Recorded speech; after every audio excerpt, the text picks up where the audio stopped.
Que Dieu nous prenne en grâce et nous bénisse. Que son visage s'illumine pour nous, et ton chemin sera connu sur la terre, ton salut parmi toutes les nations. Que les nations chantent leur joie, car tu gouvernes le monde avec justice. Tu gouvernes les peuples avec droiture sur la terre. Tu conduis les nations. Que les peuples, Dieu, te rendent grâce, qu'ils te rendent grâce tous ensemble. Que Dieu nous bénisse et que la terre tout entière l'adore. Psaume 66.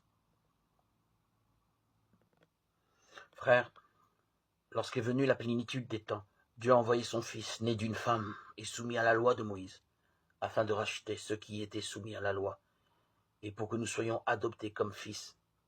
Et voici la preuve que vous êtes des fils.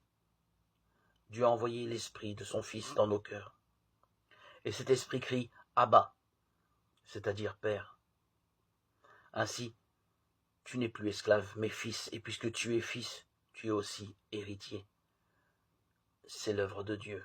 Lettre de saint Paul aux Galates, chapitre 4, 4, 7.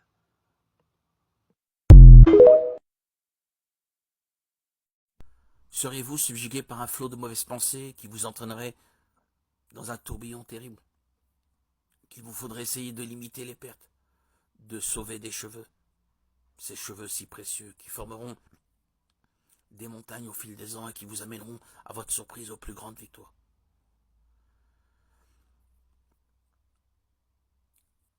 Sois audacieux comme un léopard, nous annonce le pire Kéavoth, le livre des sages, au chapitre 5.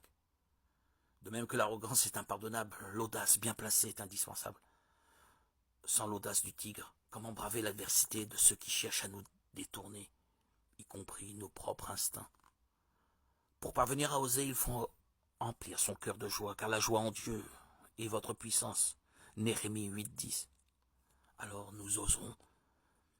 Nous n'aurons plus honte de faire ce qu'il faut faire pour avancer sur le chemin où nous conduit le Seigneur. Avancer malgré les moqueries, les railleries.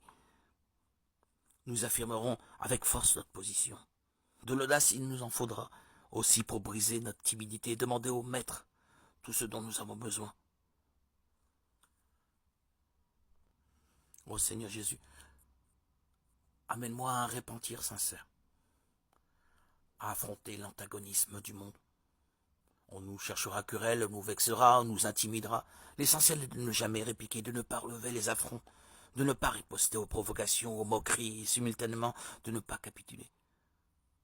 C'est ainsi qu'on sera sage aux yeux de Dieu. Connais donc ta place, ton degré, réfléchis sur ce qui t'est accessible selon tes moyens. Mais ne laisse jamais ton esprit vagabonder dans des sphères trop élevées. La lumière trop forte peut éblouir. Et ne renonce pas, ne te décourage pas. Dieu est avec toi, à tes côtés. N'abandonne pas le chemin.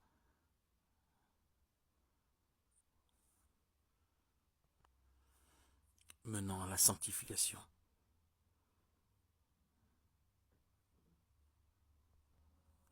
Jésus-Christ nous l'a annoncé.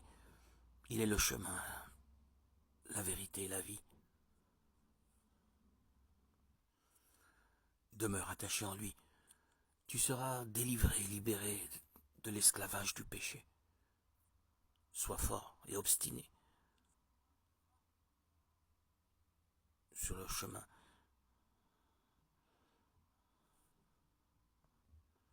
Que tu dois traverser.